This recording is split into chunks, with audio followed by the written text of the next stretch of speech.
Welcome to RGBA, colorful tech news and reviews. This is episode 98, a quick episode of summer. My name is Alexandre Valliere-Lagacé, and I'm joined by my co-host, Todd Renard.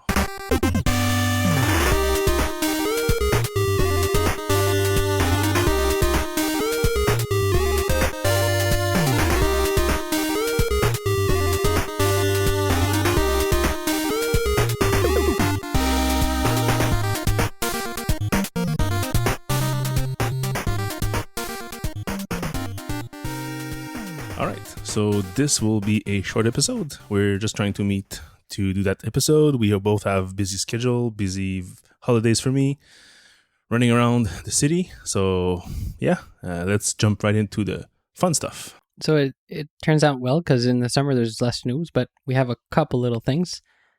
Apple's market cap hit 1 trillion last week or beginning of this week, I forget.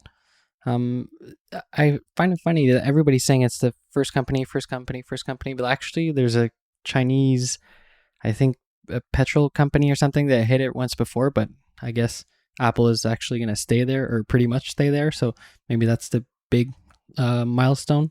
But other than that, it's just a stock number and that's it. Yeah, it really depends as with everything, how you look at this. Right now, yes, Apple is the only one who's worth 1 trillion. But if you go back in history and you look at ExxonMobil doing the inflation calculation, at one point they crossed that 1 trillion and went back down. If you remember a couple of years ago, the price of gas went up to near $1.50 a liter here in Canada. And at that time, I think it was worth more than $1 trillion. And if you go back even further, at one point, there was one company, which was this was far from my history lessons. It's the British something company that was actually owning the whole country of India in the times when India was still conquered by the British Empire, and it was actually a company who conquered the country and owned all of the spices and the tea and everything. So that thing, I think, if you put it back into dollars of today, was worth like $7 or $10 billion. So $1 trillion, sorry. So it really depends on how you look at it. But at this moment in time, with today's dollars, this is the only company that is worth that much money. And also, a little fun thing is, when did they update apps? Not apps, the stocks app to have little T instead of the B for the market cap? You think? I think it was always there. Okay. I think it's just a matter of playing with data. Like, let's imagine Apple or whoever at Apple maybe thought of this as a QA test, and they decided, let's put a big one in front of it and see what happens. And they probably accounted for it. I'm not sure it's going to go up to 9 trillion. So I would be surprised to see how big that is. But for now, I think it was just part of the regular testing. On a sadder note, Apple did a move this week, which lots of people find harsh, especially, with Apple, it's always a matter of communication or the lack of thereof. So in this case, they removed the affiliate program. I think it's October 1st or 31st, something like that. So it's going to be in a couple months. And they just say we have a good app store now. We have curation. We don't need third party helping people find apps. That's basically what they said in the email. So much so that when I got the email, I saw the first part, which was probably terms and condition change that I always skip. And the second part was in Japanese. So I just hit delete and haven't read it. So when the news came out, hey, why didn't I get that email? Usually I have those emails quite early in the process. Go back to my trash and I see that the email was there, but I just didn't read it. But yeah, so Touch Arcade, Wirecutter, lots of people who are benefiting from those little 7% turnover from pushing people to the App Store. Touch Arcade has been in the deep shit, if you want to say, for a couple of years since they reduced the number of in-app purchases to 2.5%. They just try to find a way to cut costs, so they don't have as many riders, don't have as much coverage as before. But I think they did a poor job of expanding their horizon and trying to get money in other ways. Wirecutter, they probably will do less coverage of apps and probably more of devices, maybe get more money from Amazon. But it's not good. I know Touch Arcade launched a Patreon I've never heard of Touch Arcade before this whole news thing, though. Did you? Oh yeah, of course. And in the first days of the App Store, it was the go-to place to find new games and games reviews and everything. And it was, if you could get your app featured on Touch Arcade, it was like a huge boost, and you could get in the top 10 charts easily. Okay, never heard of. Okay, they had really like a big presence from the very beginning. So it's a kind of a big player. Nowadays, my lifestyle, I don't play games as much as before. I don't try to hunt for sales and stuff like that. So even App Shopper, which I am a member of, but I never really look at it too much.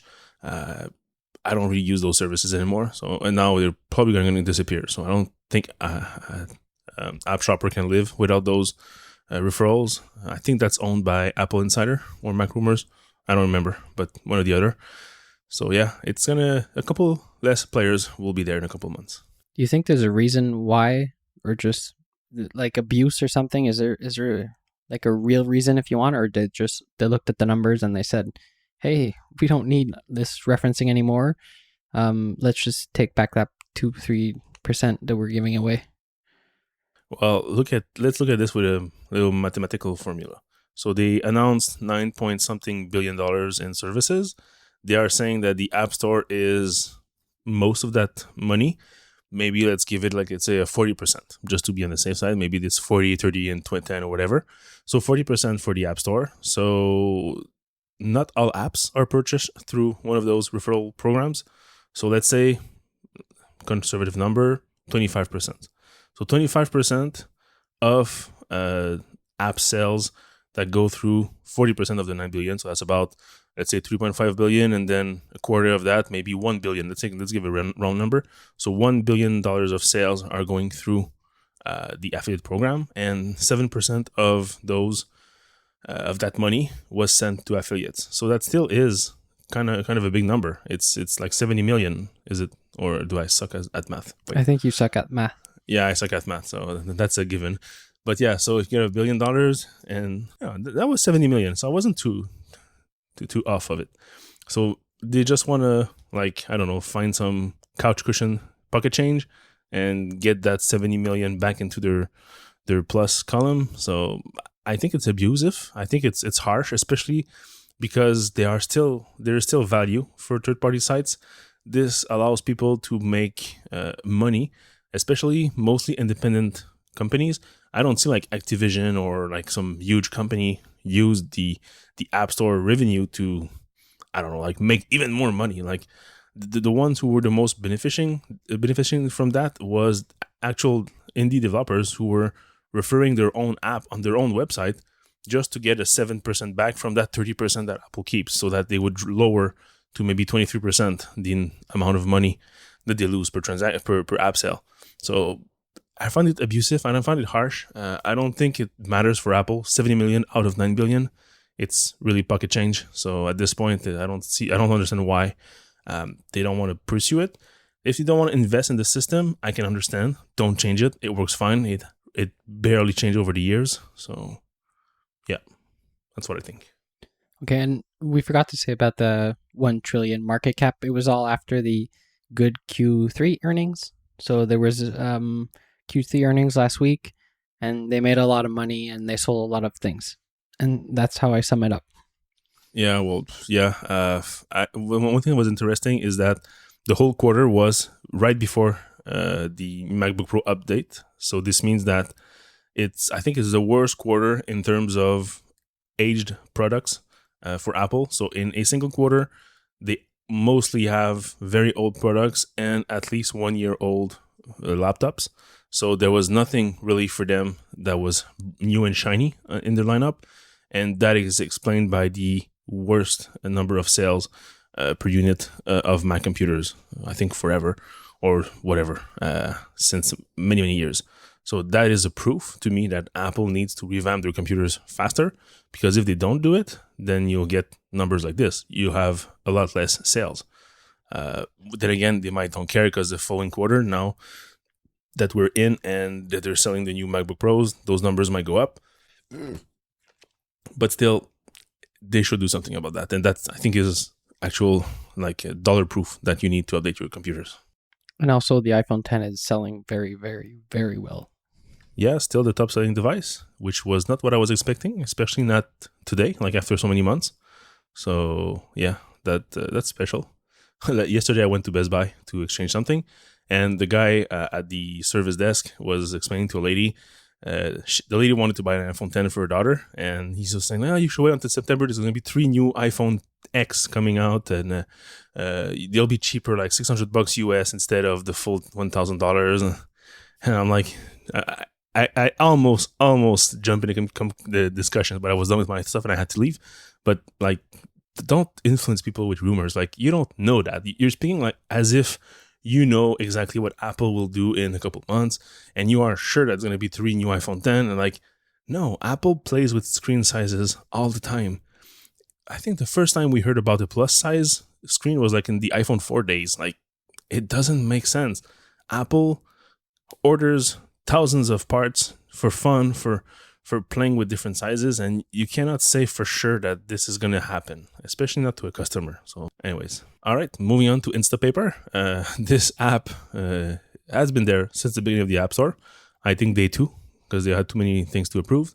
But in the end, it was a great success by Mike Orament. Eventually sold it to BetaWorks, and then BetaWorks sold it to Pinterest. A couple new features, I think, since that change of hands. And then it's sold again. To whom this time? Nobody. Just the team that's working on Instapaper is going to work on it directly. Okay, so they kind of like spin off the company as a legal entity, and they work on it separately. I forget the name. I think it's called like Insta something or whatever. I'll try to find it. Insta team. No. Yeah. All right. So yeah, interesting to see that this app does not die. The service does not die. I find it still useful. It still has value for me. So I rarely use it though, but it still is something that is quite nice. I'm just curious to see what's going to happen in the next months with this app. It's a company called Instapaper. Instapaper. Yeah. They just added an N and a T there, and that's it. Yeah. I use it. I stopped using it. Well, it didn't stop, but I've been coming back to using it a lot now. Every night, trying to read a couple articles before I go to sleep. So I'm happy to see that they're gonna do this new premium subscription thing. I'm not sure I'm gonna subscribe though, because it's only like search and stuff like that, and I mostly just read the top articles or the latest articles I saved, and that's it. But I'm happy. I'll see if they have like a less premium membership or something just to support the app, or because I'd like to see it continue to grow if you want, or just continue to exist. Yeah, no, it's a good thing. It should have at least a couple of premium tiers. So if you use it slightly, you can benefit from paying a small amount of money. And if you use it a lot, then you should be able to pay more, and you should have more features. Or I'll just subscribe for a year and then sign off. So unsubscribe. Yeah, or that too.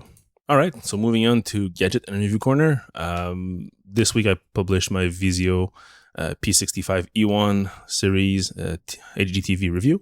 So that's a big 64-inch 4K HDR TV that I got a couple months ago. I've played with it. I've used it with Apple TV, with built-in apps, with Roku, a bunch of things. And yeah, in the end, I really love the screen. For me, the whole thing is just a dumb screen because I don't really use those inboard apps. I find them too slow. I don't find them fast enough. And I don't think it's that fun to use, basically. So yeah, that's the screen side of things. If you really want to use those built-in apps, you can do. They're not that bad. It's a bit slow here and there. But otherwise, I prefer to use the screen as a dumb screen and use external devices like an Apple TV to power it all. So that's the kind of way I want to go with things. Just make sure you get the right HDMI cable. I know this is quite of a headache nowadays to get the right HDMI cable for the right television / content / streaming / whatever. One thing you can do is to get the built-in 48 gigabits HDMI with 4K HDR cable. So it's a expensive cable, but at least you're sure that with this cable you can do all that you need to do for it. So that's pretty cool. Other than that, yeah, sound is not that great. It's still just a regular TV, so I strongly suggest if you have a need for a good sound to get something external like a Sonos play bar. That's what I have on the pictures. That's what I use at home. This way you have 5.1 audio that's amazingly good. If you have content that is 5.1, it's even better. Recently I was listening to Narcos on Netflix, and there was a scene where there was you were like on a rooftop and you would see like the whole neighborhood, and there was a dog barking somewhere on the right side, but from my sitting position, this was like coming from upstairs from the staircase. It was like very crazy how far this seemed in this 5.1 setting. So yeah, it was very, very incredible to listen to. So yeah, Visio P series, they have full array backlighting. So they allow you to have individual sections with backlight. So you have a better contrast. You have darker blacks and you have brighter whites. So this helps you to get a better contrast, thus a better picture when watching a movie. So you can always change the settings. There's already like pre-built, like pre-calibrated settings, which are not that bad, depending on your room settings. If you have a dark room, like for me, it's in the basement. We usually have the blinds closed, so it's quite dark. So you need to adjust brightness and stuff like that. But otherwise, if you're like in a living room area, the main floor, then you might need more brightness. But otherwise, the screen quality is amazing. HDR with 4K really shines. And that's where you see a big difference. 4K per se from my watching distance is just slightly better than HD. I've looked at very, very, very high bitrate HD content, and I don't see much of a difference for the 4K. But when you add HDR, then you have amazing greens. You have like very vibrant colors, and that's where it all shines. All right, so the second review I posted, it's a review for a accessory for a standing desk, so sit stand desk if you prefer. We both used them in the past. We both, I think, can go through the whole day without sitting. I don't know if that's your experience too. Yep. Yeah, but after a while, you kind of feel the strain in your ankles or in your calf. So there's a quick fix for that, and that allows you to be standing up for 8 hours straight with no issues whatsoever. And it's an anti-fatigue comfort mat. So I reviewed the Imprint Cumulus Pro Anti-Fatigue Comfort Mat. That's a mouthful. Basically, it's a very large piece of foam that is like memory foam, but is a bit more dense than what you have on mattresses and stuff. So it's a 2 feet by 3 feet mat. It's available in 2 different colors, slate gray or black jasper. This is kind of like the nicest one if you want. So it has like a little design on it, kind of a groove or etched if you want. It's large, and also it has a sticky pad on the bottom. So if you want to install it and leave it there like forever, it's going to be sticking to your floor really forever, because this thing is really sticky. So for example, I had to move it around or remove it at one point, and I had like trouble like pulling it out of the floor. Otherwise, you could leave the plastic behind and it's not really slippery, and you can just move it around as a regular mat. If I compare it like using the mat or not, without it, I can do easily like a good 3 hours before feeling some fatigue in my legs, mostly like my ankles, I would say, and that's even like moving around like my feet position and stuff like that, or standing on one leg or whatever. But with this guy, I was able to do the whole day, like 8 hours straight, with no fatigue at all. So I think if you ever are using a stand-up desk, this is the thing to get. Yeah, I had the same experience as you. I started standing up, but I didn't have a mat. My boss went on vacation and he had a mat, so I stole his for a week, and I bought one of these straight away. Same thing, but the non-flashy, just regular black. Yeah, they have a bunch of them. So depending on the size, the shape, and the finish, you can have a very varied price. I don't think you should buy this specific one because it's quite expensive. But there's like the Cumulus Pro Professional. I think that's what you got. Perfect. Same thing. It's just different size and less flashy, if you want, in terms of look. Yeah, when I bought mine, it was the only one available. That and brown. Yeah, of course, brown. It was 2 colors. All right. So moving on to our another thing that we both tried in the last couple of months and weeks. I finally bit the bullet and I bought myself a pair of AirPods. Yay!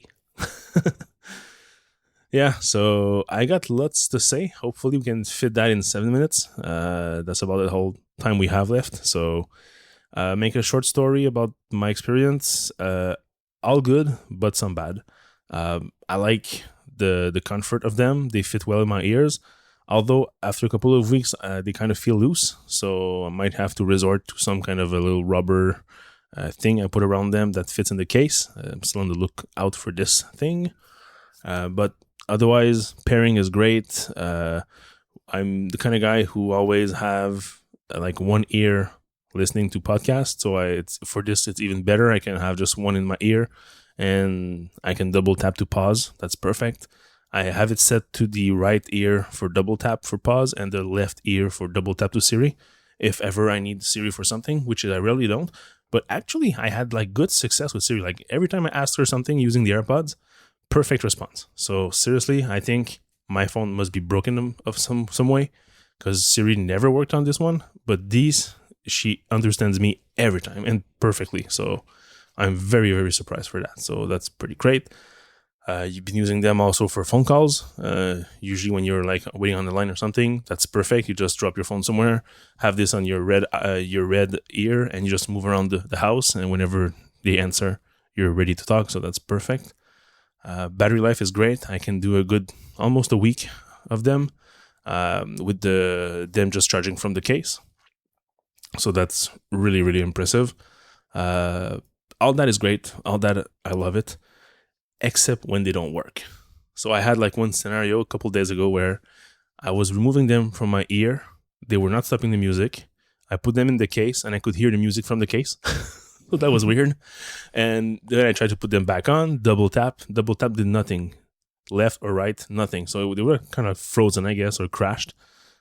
So all I could do was like go into my iPhone, unpair, and hold the button down for like a couple of seconds to like do factory reset.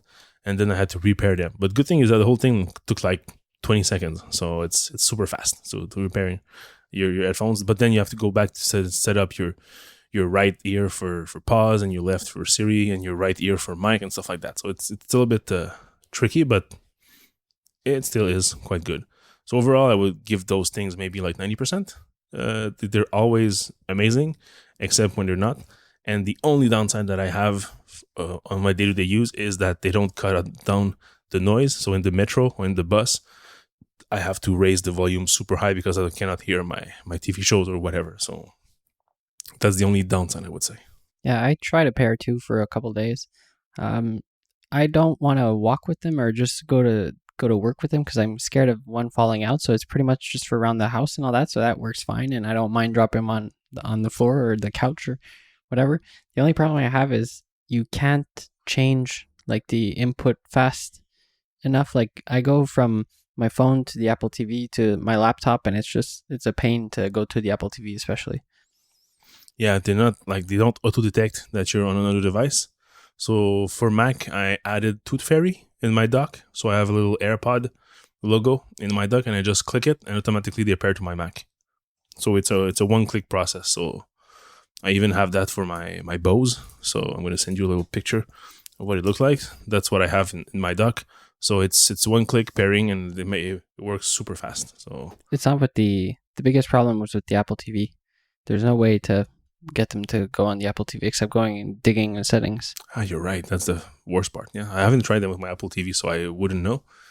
But yeah, I wish that there was like a triple click or something to do on the Apple TV that would try to find like AirPods that are close, because they cannot just auto pair when you start your TV, because it would be like awful if my son would start the TV to play games and then I would lose my connection with my AirPods or whatever. So, but if there must be a way to like, if there's no music playing, but the AirPods are like in somebody's ears and the Apple TV starts off, then maybe you should switch to it directly. So, or just give me a button like we have on our Bose headphones that you can just flip the switch and it goes through all your recent or all your paired devices, so you can choose your Apple TV. That's how I do it right now. Yeah, Yeah, there could be like a double click on the home button or something where you get that app switcher thing. Maybe you could have like a button at the bottom saying What's switch, the home button? like the TV button, whatever.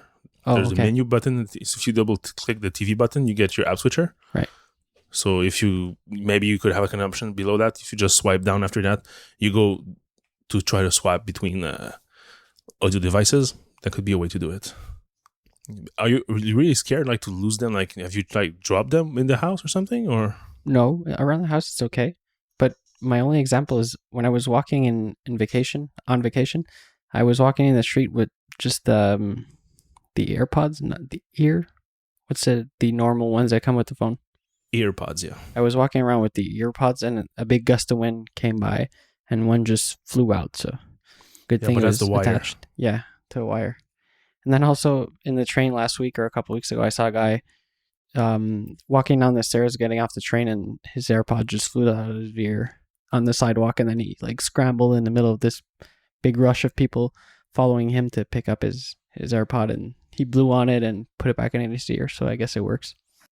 Yeah, I would say worst case scenario, you could get one of those cords to get around your neck. No. But I think that this would make it worse because with the pressure, with the weight, it's gonna tug them out of your ears more often than just keeping them there. I would say then you try to find some silicone thing you can put around them and make them a bit bigger, so that they don't slide as much.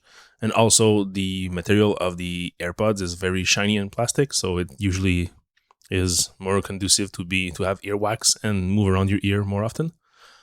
Personally, the only times that I lost them was while I was working on my yard this last week. I was actually like back down under my deck trying to screw things around, and one of them fell. And that's basically the only time that one fell. But I was like laying on my backside, turned around with my arms like high in the air trying to screw something or play with a nail or something. And so that was the only way that I was like very like in a weird position, and that's when I lost them. But otherwise, walking around, doing stuff around the house, they never fell out.